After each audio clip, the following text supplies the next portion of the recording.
నిజామాబాద్ టౌన్లో దోపిడీ దొంగలు రెచ్చిపోయారు. వరుసగా 2 ఏటీఎంలను దోచేశారు. ఆర్యానగర్, సాయినగర్ ఏటీఎంలలో గ్యాస్ కట్టర్లను ఉపయోగించి భారీ చోరీకి పాల్పడ్డారు దుండగులు. సాయినగర్ ఎస్బీఐ ఏటీఎంలో 10 లక్షలు, ఆర్యానగర్ డీసీబీ ఏటీఎంలో 27 లక్షల నగదు దోచుకెళ్లారు. మంటల్లో కొంత నగదు కాలిపోయింది. నిజామాబాద్ సిపి లీవ్లో ఉండడంతో ఇన్ఛార్జిగా ఉన్న కామారెడ్డి ఎస్పీ రాజేష్ చంద్ర ఏటీఎంలను పరిశీలించారు. 5 సభ్యుల ప్రొఫెషనల్ దొంగల ముఠా దోపిడీకి పాల్పడినట్లు పోలీసులు గుర్తించారు. మహారాష్ట్ర, రాజస్థాన్ ముఠాగా అనుమానిస్తున్నారు పోలీసులు. సీసీ ఫుటేజ్ ఆధారంగా క్లోజ్ టీంతో దర్యాప్తు కొనసాగిస్తున్నారు. దీనిపై మరిన్ని డీటెయిల్స్ మా ప్రతినిధి రజనీకాంత్ అందిస్తారు. Rajinikanth, over to you. Nizamabad నగరంలోని సాయినగర్, ఆర్యనగర్లోని 2 ఏటీఎంలలో అర్ధరాత్రి వేళ దొంగలు పెద్ద ఎత్తున నగదును చోరీ చేశారు. నిజామాబాద్ నగరంలోని సాయినగర్లోని ఎస్బీఐ ఏటీఎంలో సుమారు 10 లక్షలు, అట్లాగే ఆర్యనగర్లోని డీసీబీ ఏటీఎంలో దాదాపు 27 లక్షల రూపాయల నగదును ఏటీఎంలో ధ్వంసం చేసి దొంగలు ఎత్తుకెళ్లినట్టుగా పోలీసులు గుర్తించారు. ఈ ఘటన నిజామాబాద్ నగరంలో ఒక్కసారిగా కలకలం రేపింది.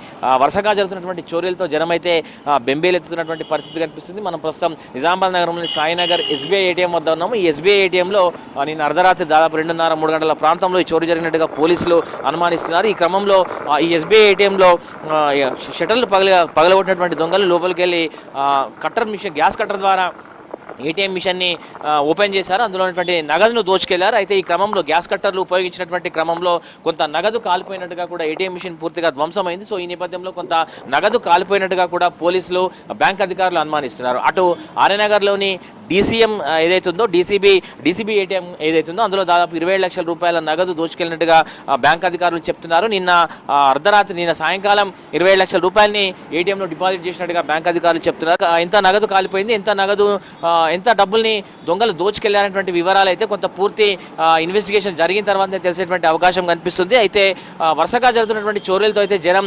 బెంబేలెత్తుతున్నారు. 45 రోజుల క్రితం కూడా నిజామాబాద్ నగరంలోని చంద్రశేఖర్ నగర్ కాలనీలో సేమ్ ఇట్లానే ఒక దొంగతనం జరిగింది. ఎస్బీఐ ఏటీఎంను షట్టర్ను పగలగొట్టి లోపలికి వెళ్ళినటువంటి దొంగలు ఏటీఎం మిషన్ని గ్యాస్ కట్టర్ ద్వారా ఓపెన్ చేసి అందులో దాదాపు 25 లక్షల రూపాయల నగదును దొంగలు దోచుకెళ్లారు. సో ఆ ఘటన జరిగి 45 రోజుల వ్యవధిలోనే ఒకే రోజు అర్ధరాత్రి వేళ 2 ఏటీఎంలలో ఇట్లా చోరీ జరిగింది. దీంతో బ్యాంకర్స్ అట్లాగే పోలీసులు కూడా దీనిపైన చాలా సీరియస్గా స్పందిస్తున్నారు. బ్యాంకర్స్ అయితే కొంత భయపడుతున్నారు. ఏటీఎంలలో సాయంకాలం వేళలో పెద్ద ఎత్తున నగదు ఉంచాలంటే కూడా కొంత ఇబ్బంది పడేటువంటి పరిస్థితి ఏర్పడినటువంటి విషయాన్ని బ్యాంకర్స్ చెప్తున్నారు. మరోపక్క పోలీసులు కూడా జరిగినటువంటి ఘటనను చాలా సీరియస్గా తీసుకున్నారు. ఒకే సమయంలో రాత్రి వేళ 2 ఏటీఎంలలో చోరీ జరగడం అయితే పోలీసులకు కొంత సవాల్గా మారింది. సాయినగర్లోని ఎస్బీఐ ఏటీఎంలో 10 లక్షల రూపాయలు, అట్లాగే ఆర్యనగర్లోని డీసీబీ ఏటీఎంలో 27 లక్షల రూపాయలు, ఒకే రోజు దాదాపు 37 లక్షల రూపాయల నగదును ఏటీఎంలో షట్టర్లు పగలగొట్టి గ్యాస్ కట్టర్ల ద్వారా ఏటీఎం మిషన్లను ఓపెన్ చేసి డబ్బులు ఎత్తుకెళ్ళినటువంటి క్రమంలో కొంత నగదు కూడా కాలిపోయింది. అయితే దొంగలు ఎత్తుకెళ్ళినటువంటి నగదు ఎంత, కాలిపోయినటువంటి నగదు ఎంత, కొంత పూర్తి విచారణ జరిగిన తర్వాతనే వివరాలు తెలిసేటువంటి అవకాశం అయితే కనిపిస్తుంది. అయితే ముఠా ఏదైతే ఈ దొంగతనం జరిగినటువంటి ఘటన ఉందో ఇదంతా కూడా పోలీసులు ఇప్పటికే పూర్తి స్థాయిలో దర్యాప్తు చేస్తున్నారు. క్లూస్ టీమ్స్ ఇప్పటికే 2 ఏటీఎంలలో ఆధారాన్ని సేకరించేటువంటి ప్రయత్నం చేసినాయి. ఉదయమే వచ్చే ఆధారాన్ని ఎప్పుడైతే సమాచారం క్లూస్ టీంకి అందిందో అందగానే ఆధారాన్ని కూడా సేకరించారు.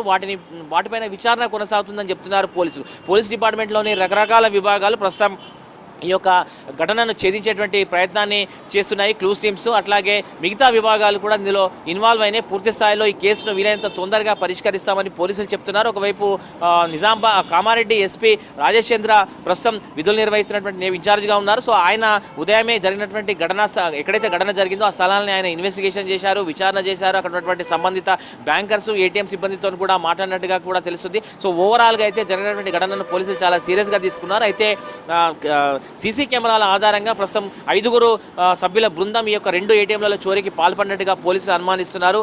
5 వ్యక్తులు దాదాపు కారులో వచ్చారు. ఇక్కడ ఇద్దరు, అక్కడ ఇద్దరు చోరీ చేసిన తర్వాత నగదును ఒకే వాహనంలో ఎత్తుకెళ్ళినట్టుగా కూడా పోలీసులు అనుమానిస్తున్నారు. అయితే దొంగతనం చేసి జరిగినటువంటి తీరు చూస్తే వీరంతా కూడా ప్రొఫెషనల్ దొంగల్లాగా ఉన్నారనేటువంటి విషయాన్ని పోలీసులు చెప్తున్నారు. వీళ్ళు పక్కా ప్రొఫెషనల్స్.